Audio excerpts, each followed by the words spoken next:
Assalamualaikum, selamat datang, selamat bertemu lagi di dalam By Cam Studio. Tapi sebelum tu, aku nak ucapkan selamat kembali buat Harimau Melaya ke pentas antarabangsa selepas hampir setahun lebih tak bermain. Tapi agak menyedihkan lah apabila skuad kebangsaan kita tewas 1-4 di tangan Kuwait pada perlawanan latihan yang lepas. Aku tahu ramai peminat mesti kecewa habis lah bila tengok result macam ni. At least kalau seri pun okey dah bagi aku. Kalau kalah pun kena 1-2 gol, bagi aku tak adalah rasa kecewa sangat. Tapi ni sampai 4 gol yang kena. Mana tak koyaknya bos. Tapi geng, aku nak pesan koyak tu jangan lama-lama. Tenang, chill. Ini cuma perlawanan latihan je. Tak efek apa-apa pun dekat mata ranking tu. Coach Tan Chee Ho cuma nak uji player, cuma nak uji taktikal, nak tengok player mana yang boleh pakai, player mana yang tak boleh pakai, kena ketat taktikal tu. Lagipun takkanlah player nak all out untuk game latihan macam ni. Nanti tak pasal-pasal injured. Kenalah jaga-jaga sikit. Lagipun coach banyak tukar-tukar player dalam game ni. First half player lain, second half player lain. Nak bagi biar semua merasa main. Maklumlah dah lama tak main ni. Jadi aku nak cakap kita move on je. Lupakan pasal kekalahan tu. Aku yakin coach dah nampak kelebihan dan kelemahan yang ada dalam skuad ni. InsyaAllah untuk game-game yang akan datang, Malaysia akan bangkit. Apa yang paling penting, kita sebagai penyokong teruskan sokongan kita tanpa henti. Jangan asyik nak kecam. Itu je lah apa yang aku nak komen pasal game tu. Fokus aku kali ni bukanlah nak cerita pasal game tu. Bukan. Sebenarnya kali ni aku nak ceritakan sikit pasal player, naturalisasi dan juga player kacukan dalam skuad kebangsaan kali ni. Sebab apa aku pilih topik ni? Sebabnya aku dengar cerita lah yang negara jiran kita ni bising sebab skuad kebangsaan kita ni guna 9 player naturalisasi. 9 pemain abah kau. Datang dari mana 9 pemain tu? Takat yang aku tahu kita ada 3 je pemain natu ni. Selebihnya pemain kacukan. Takkanlah player naturalisasi dengan player kacukan tak reti nak beza. Ui, sedih sangat tu. Jadi kali ni aku buat satu video khas untuk membezakan yang mana satu player kacukan, yang mana satu player naturalisasi. Kalau ada lagi bunyi-bunyi bising, korang suruh diorang tengok video ni. Kalau still lagi tak faham, aku tak tahulah nak cakap apa. Memang dah level infinity bebal lah tu. Untuk pemain naturalisasi, Malaysia ada 3 pemain iaitu Mohamadu Sumareh, Luridon Krasniki dan juga anak jati nilai 3 Selangor iaitu Zulhelmi De Paula. Kita start dengan Sumareh.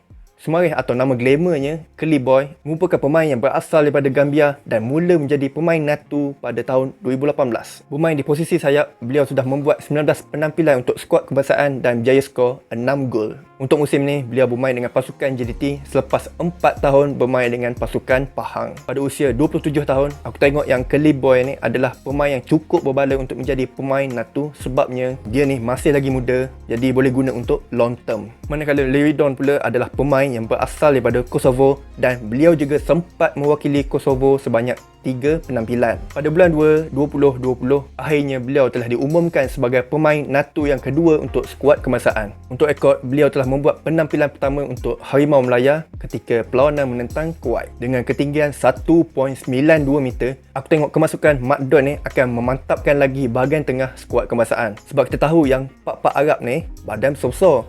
Jadi, kita kena ada player yang ada fizikal ni untuk kasih fight sikit pak-pak Arab ni. Next, idola peminat Malaysia iaitu Zulhelmi De Paula. Abang Zul ni merupakan pemain yang berasal daripada Brazil dan bermain di posisi penyerang. Beliau mula menjadi pemain natu pada awal tahun ini dan telah melakukan debut juga ketika perlawanan Kuwait dan tak lupa juga beliau telah berjaya menjadikan gol. Tapi yang sedihnya, tak ada siapa pergi celebrate gol dengan dia tu. Kesian Abang Zul celebrate seorang-seorang. Come on lah, Abang Zul score kot.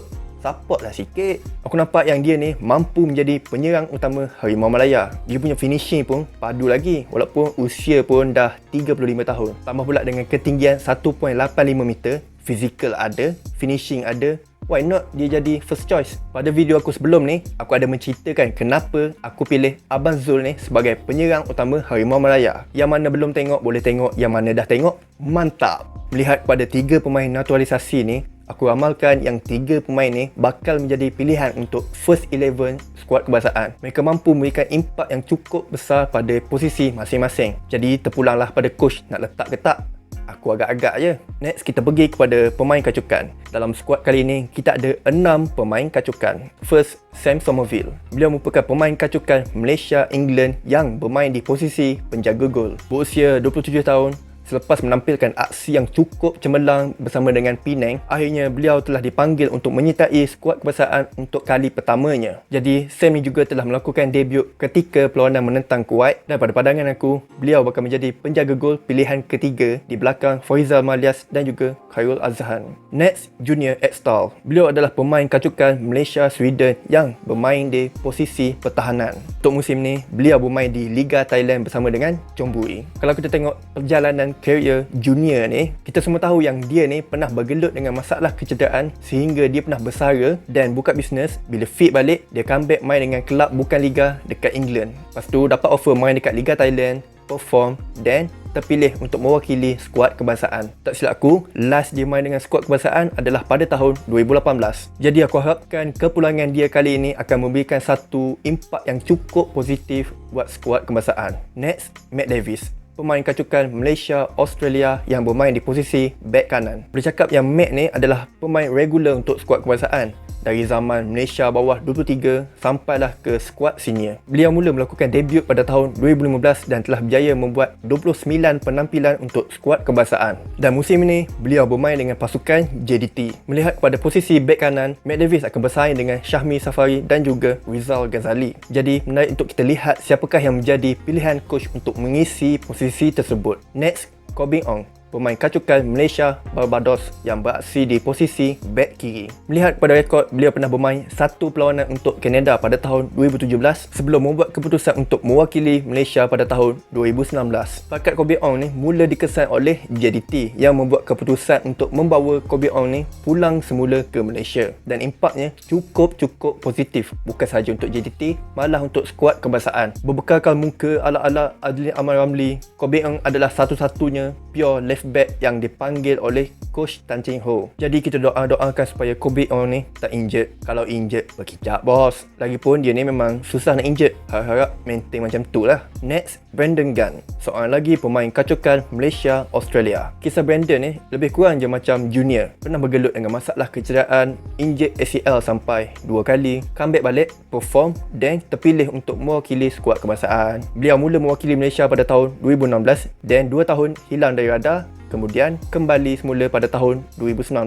Kalau kita lempar belakang balik, gol Brandon Gunn ketika menentang Thailand pada tahun 2019, kita nampak macam mana dia punya passion untuk skuad kebangsaan. Jadi aku ramalkan yang Brandon ni akan tetap menjadi pilihan coach untuk mengemudi bahagian tengah Malaysia. Lastly, Dominic Tan. Aku tak tahulah nak cakap Dom ni kacukan ke apa, sebab mak ayah dia ni orang Penang. Cuma dia je lahir kat Singapura, membesar pun dekat Singapura. Tapi dia pilih untuk bermain dengan Malaysia. Dia punya jiwa tu lebih dekat dengan Malaysia. Walaupun dia juga boleh bermain dengan Singapura. Tapi yang aku peliknya, dia yang sebelah kita ni cakap yang si Dom ni pemain naturalisasi. Bagi aku lah, nak cakap player NATO pun bukan, player kacukan pun bukan. Sebab memang mak ayah dia orang Malaysia. Cuma dia je lahir kat Singapura. Tapi bagus juga untuk skuad kebangsaan, sebabnya Dom ni ada fizikal yang bagus. Jadi ada advantage lah kat situ. Akhir kata, untuk negara jiran kita, aku nak cakap yang kami cuma ada 3 pemain naturalisasi, bukan 9. Jadi gunakan akal yang Allah Ta'ala bagi tu untuk membezakan mana satu pemain kacukan,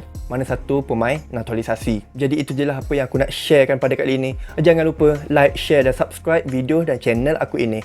Kalau ada apa-apa, macam biasa guys, boleh komen kat bawah. Nama aku Halimas. Aku ciao dulu. Good luck Harimau Melaya. Kita Eko Harimau Sejati. Peace.